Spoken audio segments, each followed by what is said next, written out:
اگلی سورت جو سورہ الم نشرہ ہے، اس سورہ والضحیٰ کے بعد سورہ الم نشرہ ہے، اس سورت کا بھی اس سورت کے ساتھ ایک خاص تعلق ہے، ایک خاص ربط ہے۔ اگر ہم غور کریں، مطالعہ کریں تو بہت ساری خوبصورت باتیں،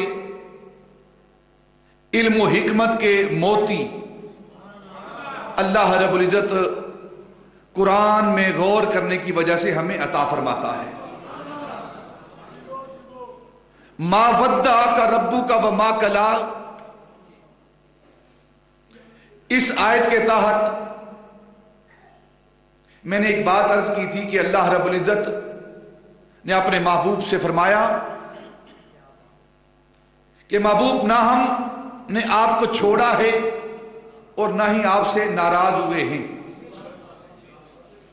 ما ودعک ربک وما قلی، نہ ہم نے آپ کو چھوڑا ہے اور نہ ہی آپ سے بیدار ہوئے ہیں، ناراض ہوئے ہیں۔ اس کے بیک گراؤنڈ پر،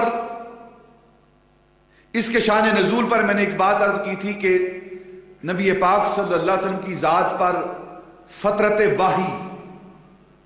انقطاع وحی ہوئی، وحی کا آنا تھوڑی دیر کے لیے بند ہو گیا، جو کہ 3 دن کی مدت تھی۔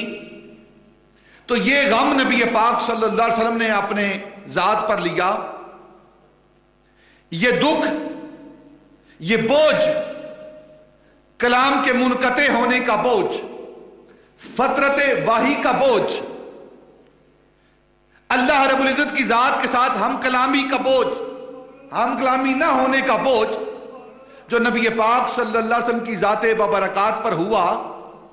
تو اس غم کی وجہ سے، اس بوجھ کی وجہ سے نبی پاک صلی اللہ علیہ وسلم بستر علالت پر لیٹ گئے۔ یہ بوجھ تھا، یہ وہ غم تھا جو نبی پاک صلی اللہ علیہ وسلم نے اٹھایا۔ تو اللہ رب العزت نے قرآن پاک کی اگلی سورت میں اس بات کی طرف اشارہ کیا، وَوَضَعْنَا عَنْكَ وِزْرَكَ الَّذِي أَنْقَضَ ظَهْرَكَ، محبوب جو تو نے انقطاع وحی کا بوجھ اٹھایا تھا، وہ بوجھ ہم نے اٹھا لیا ہے، وہ بوجھ ہم نے اٹھا لیا ہے۔ جو بوجھ فترت وحی کا، انقطاع وحی کا، ہم کلامی نہ ہونے کا بوجھ جو آپ نے محبوب اپنی ذات پر اٹھا لیا تھا، ہم